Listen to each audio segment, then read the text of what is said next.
আপনি কি জানেন সিলেট শহরের মধ্যেই এমন একটি জায়গা রয়েছে যেখানে বানর থেকে খাঁচার বাইরে মানুষ যেন ভয়ে আতঙ্কে খাঁচার ভেতরে বন্দী হয়ে থাকে। জানতে চাইলে চোখ রাখুন পুরো ভিডিওতে। চানশি পীরের মাজার। মাজারের বাইরেই দেখা মিলবে দু তিনটি দোকান যেখানে বিক্রি হয় বানরের খাবার। স্থানীয়দের কাছে মাজারটি বানরটিলা নামে পরিচিত। হজরত শাহজালাল রহমতুল্লাহ আলাইহি এর অন্যতম সফর সঙ্গী ছিলেন চানশি পীর রহমতুল্লাহ আলাইহি। কথিত আছে এই পীর মক্কার মাটির সাথে সিলেটের মাটির মিল খুঁজে পেয়েছিলেন, তাই ওনার নাম চানশি পীর অর্থাৎ মৃত্তিকা বিশেষজ্ঞ। হজরত শাহজালাল রহমতুল্লাহ আলাইহি এর পীর ছিলেন ওনার মামা হজরত শাহ আহমদ কবির সোহরাওয়ার্দী, যিনি ইসলাম প্রচারের উদ্দেশ্যে হজরত শাহজালালকে এক মুঠো মাটি প্রদান করেন। তিনি শাহজালালকে উক্ত মাটি নিয়ে পূর্ব দিকে যেতে বলেছিলেন এবং যেখানে একই ধরনের মাটি অর্থাৎ সমান ধর্ম এবং বর্ণের মাটি পাওয়া যাবে সেখানে বসতি স্থাপনের নির্দেশ দেন।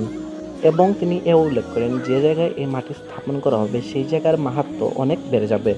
হজরত শাহজালাল একই মাটির স্বরূপ সন্ধানে সুদূর ইয়েমেন থেকে হিন্দুস্তানে যাত্রা শুরু করেন। প্রদত্ত এই মাটির সঙ্গে সিলেটের মাটির মিল খুঁজে পান মৃত্তিকা বিশেষজ্ঞ হজরত চানশি পীর রহমতুল্লাহি আলাইহি।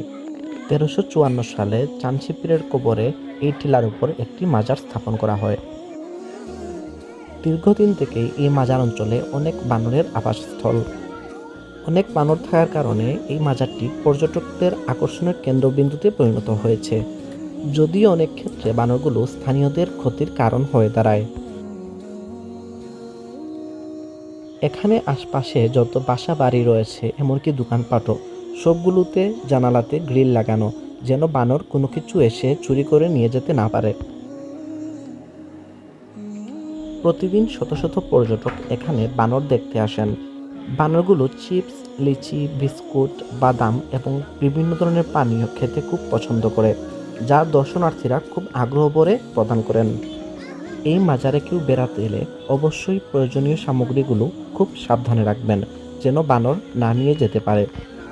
মাজারটির অবস্থান সিলেট শহরের প্রাণকেন্দ্র আম্বরখানা বা শাহিদগাঁ থেকে মাত্র 5 মিনিটের দূরত্বে। যারা শাহজালাল রহমতুল্লাহ আলাইহি এর দরগায় আসবেন তারা অতি সহজেই সিএনজি বা অটোরিকশায় চড়ে এই মাজারে চলে আসতে পারবেন। তবে আবারও মনে করিয়ে দিচ্ছি, আসার পর অবশ্যই আপনার প্রয়োজনীয় জিনিসপত্র সাবধানে রাখবেন, কারণ বলা যায় না, আপনি এক মুহূর্তের জন্য অন্যমনস্ক হলেই বানরগুলো আপনার জিনিস ছিনিয়ে নিয়ে যেতে পারে।